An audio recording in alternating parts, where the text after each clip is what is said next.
the issue relating to the exploitation of one of our country's valuable resource in the name of gold has been a subject of discussion, and rightly so, because this country has seen situations where our resources are exploited not to the benefit of citizens of Zambia, but to the benefit of foreigners, outsiders, invariably at the expense of Zambians. So this is why we have a situation that obtains in our country, where we have a rich country, rich in resources, minerals, copper, cobalt, emeralds, manganese, gold. Here's a rich country. On the other side, we have abject poverty, where citizens go to bed without decent meals, where children are not in school. Those who complete school, they have no jobs. Where farmers are not paid on time, they paid a poor price for their crop, hard work, which they put in the farming engagement. But in the end, they are not rewarded, because we are told there's no money in the economy.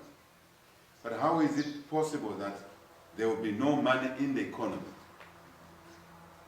when the country is so rich? So something is amiss here. And I invite citizens to take interest in the welfare of their country, in how resources are exploited in our country. In this particular case, we expect that the gold resource, for a change, must benefit the children of Zambia.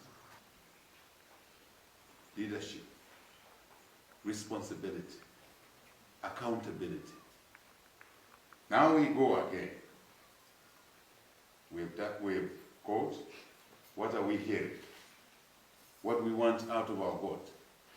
We want our gold resources to support our kwacha, which has been battered.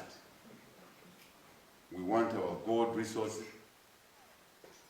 to basically generate us revenue that will move away from borrowing all the time and borrowing expensively, but to generating our own resources that will be able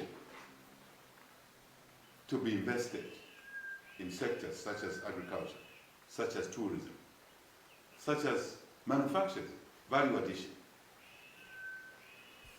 to improve water supply for our people, both rural and urban, to improve sanitation for our people, to support our mothers, that when they are delivering, when they're pregnant, they're delivering, they'll go to a clinic, they'll go to a hospital with all the necessary equipment to save both the mother and the child. That's what we want our God to do for our people. Because that's an asset God gave them. By putting Zambians in this country called Zambia and giving it copper and cobalt, which we have not benefited from. Now, God, it is God's design that this resource must uplift the lives of our people. The transactions by the PF government on the gold resource clearly tells us that the gold revenues will not benefit the people of Zambia. Who owns these companies? What due diligence, second point, was conducted to decide on the partnership with Kama? Who is Kama? People of Zambia. Kama is a Sudanese-owned company. Sudanese? Can a Zambian go to Sudan and register a company and be given an opportunity to invest in the gold sector? No. The answer is no. Absolutely no. So, what is the attraction on Kama? Corruption. benefits that will arise out of the board will flow to Sudan when a Zambian child remains out of school. When a Zambian mother will continue delivering in a clinic which has no facilities. And many times, the mother and child dies. The money is there through our board, but it's gone to Sudan. So what is the interest of the PF in the Sudanese camp? Your guess is as good as mine, but I can share my guess is for the few politicians in PF to benefit, using Kama and the Sudanese as a conduit, only as a conduit to siphon resources away from the 17 million Zambians, so that these resources benefit a small clique of people who claim to be occupying public office to serve the people of Zambia, yet they're there to serve themselves. Zambians must say no to such deals. We've learned our lessons. Why Sudan?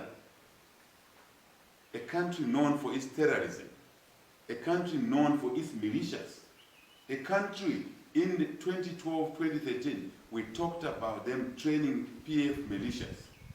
Are you surprised that in the bus stops, intercity with militias? Would we be wrong to say these militias are connected to the choice of Kama? How will that benefit us to bring law and order in our country? We want to know why the PF are so brutal, are so hateful of the people of Zambia. We want to know. After all, some of this gold is mined already by our poor citizens as artisan miners. Why not support it? Why not increase the shareholding of the Zambians who are already mining gold and indeed other resources? What is the motivation to move away from the owners of the resource who are already mining? Kasenseni, for example. What's the issue? Greed, corruption